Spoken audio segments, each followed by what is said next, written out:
கனடாவின் விக்டோரியா நகரில் real estate முகவர் ஒருவருக்கு $2 லட்சம் அபராதமும் உரிம தடையும் விதிக்கப்பட்ட பரபரப்பு சம்பவம் பதிவாகியுள்ளது. பிரிட்டிஷ் கொலம்பியா நிதி சேவைகள் ஆணைக்குழு வெளியிட்ட உத்தரவின்படி ஜேசன் லெஸ்லி என்பவர் இந்த தண்டனைக்குள்ளானவர். பிரிட்டிஷ் கொலம்பியா நிதி சேவைகள் ஆணைக்குழு வெளியிட்ட உத்தரவின்படி ஜேசன் லெஸ்லி என்பவரே இந்த தண்டனைக்குள்ளானவர்.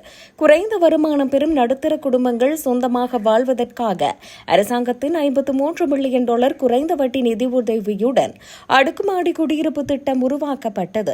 இந்த திட்டத்தில் வீடு வாங்க ஆண்டு வருமானம் $1,50,000 குறைவாக இருக்க வேண்டும். அத்துடன் வாங்கியவர் மட்டுமே அதில் வசிக்க வேண்டும். வாடகைக்கு விட முடியாது என்பது கட்டாயமாகும். ஆனால் லெஸ்லி சட்டவிரோதமாக வீட்டை வாங்கியதுடன் அடுத்த மாதமே அதை வேறு ஒருவருக்கு வாடகைக்கு விட்டுள்ளார். பிரிட்டிஷ் கொலம்பியா ஹவுசிங் அமைப்பு நடத்திய தணிக்கையில் இந்த மோசடி கண்டுபிடிக்கப்பட்டது. இதனையடுத்து அவர் வீட்டை மீண்டும் அரசாங்கத்துக்கே விற்று வாடகை வருமானம் மற்றும் கமிஷன் தொகையையும் திருப்பிக் கொடுத்துள்ளார்.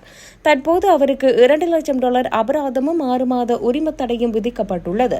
தடைக்காலம் முடிந்த பிறகு 12 மாதங்களுக்கு மற்றொரு முகவரின் நேரடி மேற்பார்வையிலேயே பணியாற்ற வேண்டும். இதுபோன்ற சொத்து மோசடிகள் தொடர்பாக மேலதிக விசாரணைகளை அதிகாரிகள் தீவிரப்படுத்தியுள்ளனர்.